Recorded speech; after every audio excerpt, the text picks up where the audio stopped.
कस्तूरी कुंडल बसे मृग ढूंढे बनमार, ऐसे घट घट राम है दुनिया खोजत में। तो दोस्तों कुछ ऐसा ही हाल हम भारतीयों का भी।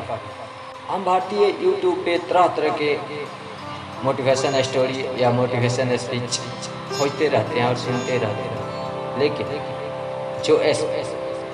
जो मोटिवेशन हमारे आदि महापुरुषों और ऋषि मुनियों ने अपने चरित्र से गढ़ के हमें दिया है, हम उन्हें नहीं मानेंगे क्योंकि हम तो आधुनिक हैं। जब तक अमेरिका, जापान आदि के लोग नहीं कहेंगे हम नहीं मानेंगे। तो दोस्तों जैसा कि आप जानते हैं, मेरी इस वीडियो का टाइटल है राम एक संकल्प, the most powerful motivation in Ramayana. दोस्तों इस वीडियो को पूरा देखिएगा। मेरा आप सभी से आग्रह है कि आप इस वीडियो को जरूर देखिएगा और पूरी देखिएगा। अगर अच्छी लगे तो लाइक कमेंट जरूर कीजिएगा और कमेंट करके कहाँ कमी रह गई है ये जरूर बताइएगा, जिससे कि अगला भाग बनाने में मुझे सहायता मिले। गुरुपद रज मृदु अंजुल अंजन, नैनामृत दोष भंजन, तेहि करि विमल विवेक विलोचन, वर्णौ राम चरित्र भव मोचन। दोस्तों राम शब्द ही अपने आप में एक मोटिवेशन है। राम का मतलब होता है रम जाना, अपने लक्ष्य के प्रति समर्पित हो जाना, अपने लक्ष्य में अपने कर्म में रम जाना।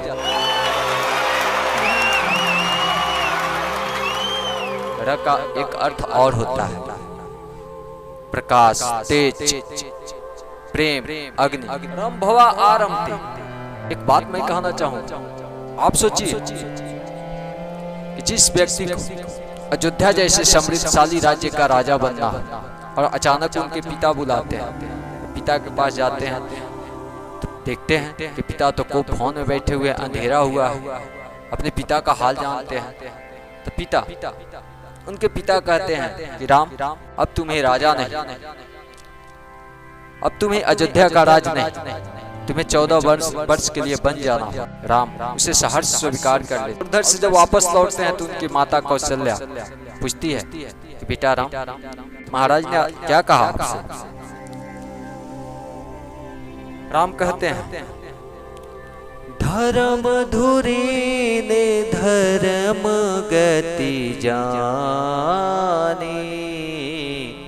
कहु मातु सन अति मृदु बानी,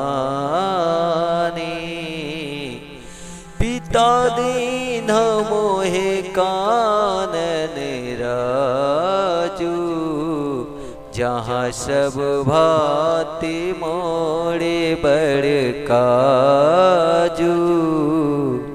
यहाँ कहते हैं पिता देह मोहे कानन राजू, जहाँ सब भांति मोहे बड़ काजू। अपनी माता से कहते हैं कि माता, पिता ने हमें तो जंगल का राजा बना दिया है,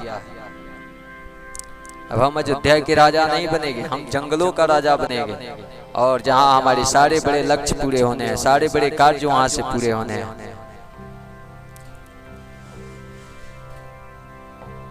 राम की पॉजिटिव थिंकिंग यही दर्शाती है कि छोटी से छोटे कार्य से बड़ा लक्ष्य साधने की क्षमता हम राम से सीख लेते हैं। यही है अपने लक्ष्य के प्रति कर्म में रम जाना, क्योंकि राम वन में गए तो राम बन गए, राम वन में गए तो राम बन गए, यानी कि बन गए। पुरुषोत्तम राम जब तक अयोध्या में रहे तब तक वो चक्रवर्ती सम्राट राजा दशरथ और महारानी कौशल्या के पुत्र राजकुमार राम थे। लेकिन जब 14 वर्ष का वनवास पूरा कर अयोध्या आए तो मर्यादा पुरुषोत्तम भगवान श्री राम मानवता के अंतिम सीमा है। एक पुत्र, एक भाई, एक पत्नी, एक राजा, एक पिता के रूप में सभी के उच्च आदर्शों को स्थापित किया। जब विश्वामित्र जी अपने यज्ञ की रक्षा के लिए राम को राजा दशरथ से मांगते हैं, महाराज चिंतित हो जाते हैं और कहते हैं ये तो कोमल बालक है राम, उनको वो राक्षसों से कैसे युद्ध कर पाएंगे, आप मुझे लेकर चलिए, मैं राक्षसों से युद्ध करूंगा, मेरी सेना जाएगी, आपके यज्ञ की रक्षा करेगी। लेकिन वहाँ विश्वामित्र जी कहते हैं जिस व्यक्ति के पास 4 में से एक भी चीज हो जाती है तो अहंकारी हो जाता है। यौवन यानी कि जवानी, धन संपत्ति, प्रभुत्व और विवेक। यौनम धन संपत्ति प्रभुत्वम विवेकता एक मापी अनर्थ, यानी कि इन चारों में से जिस व्यक्ति के पास एक भी हो जाता है वो अहंकारी हो जाता है। लेकिन राम के पास तो चारों है, फिर भी वो विनम्र है। इसलिए मेरे यज्ञ की रक्षा केवल राम ही कर सकते हैं, इसलिए मैं राम को लेने आया। अब यहाँ हम में से बहुत से लोग हैं जो व्यापारी भी होंगे या किसी नौकरी पेशे में होंगे, नौकरी में होंगे।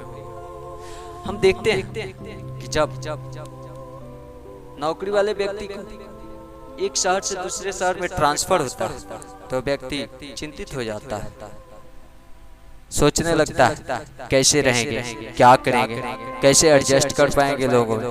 कुछ नहीं तो ये तो जरूर सोचने लगता है कि वहाँ के व्यक्ति कैसे होंगे, वहाँ के लोगों का स्वभाव क्या होगा, कैसे हम उन लोगों से एडजस्ट कर पाएंगे। लेकिन राम को जब वनवास होता है, जंगल में जाना होता है, तो राम उसे अपना एक अवसर मानते हैं। जहां सब भांति वो मोह बड़काजू। राम इस वन यात्रा को एक अवसर के रूप में लेते हैं। यहाँ हम अपनी सफलता और असफलता को हताश या उपलब्धियों में ले लेते हैं। असफल हो गए तो हताश हो जाते हैं, सफलता मिली तो अपनी उपलब्धियां मान लेते हैं। लेकिन असफलता हमारे लिए अवसर है। असफलता हो या सफलता हमारे लिए एक नया अवसर प्रदान करती है, कुछ और बड़ा करने के। तो दोस्तों, आज के इस भाग में इतना ही, और अंत में मैं आप लोगों से यही विनती करूंगा कि कुछ गलती हुआ हो तो माफ कीजिएगा और वीडियो शेयर करिएगा अपने दोस्तों में और उन्हें देखने के लिए प्रेरित कीजिएगा। फिर मिलेंगे अगले हफ्ता राम एक संकल्प के दूसरे भाग में। तब तक के लिए जय श्री राम।